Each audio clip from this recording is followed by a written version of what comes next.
The children's book started with the idea of what happened to children's story writers' children, because I began to notice a sort of uneasy recurrence of unhappy fates for the children for whom these wonderful children's books had ostensibly been written. So I started there, and I started in the great period of English children's stories, the period of Kenneth Grahame and E. Nesbit and Rudyard Kipling, who's the one I love the most, and found I was writing in a sense about the golden childhood of England. I say England because I don't really feel I'm British, I'm English. And I was writing about the time when they came out of the rigid Victorian time, and the time when people were talking to children as though they were real people, which was probably the first time in history this happened in the middle classes.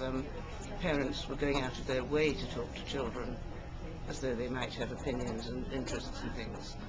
And all this was very wonderful, and there was very wonderful political movements going on.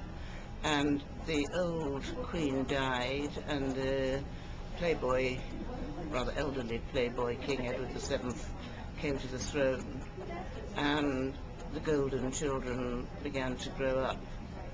And I didn't realize at the beginning of writing the book that these golden children would be grown up in 1914 when the war began. And this was very good for me, because I think the First World War was an accident. I don't think it was an inevitable crashing of big political interests. I think it was at least partly caused by a family row among the crowned heads of Europe. And so to have a novel about family tensions and rows and secrets, and to have European history being turned to appalling tragedy by the whims of the Kaiser, became a very interesting structure. And then I had the choice: do I end my book in 1914 and leave the reader to imagine what will happen to who? And I thought this would really annoy the reader. So I then realized I had to write a war novel, or part of a war novel, which in a sense I never wanted to do.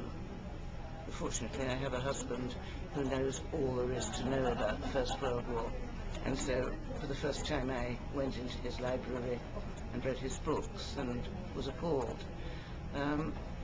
This is a roundabout description of a very long book with a great many main characters, and that, I think, is the last thing I would like to say.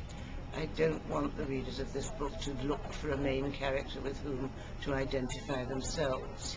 It's a book in which it is hoped that the reader will be interested in a great many very different people, all of whom I think do come to life in different ways.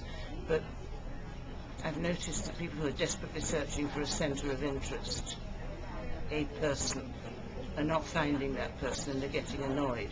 So if I could stop a few people even trying, I feel deeply grateful.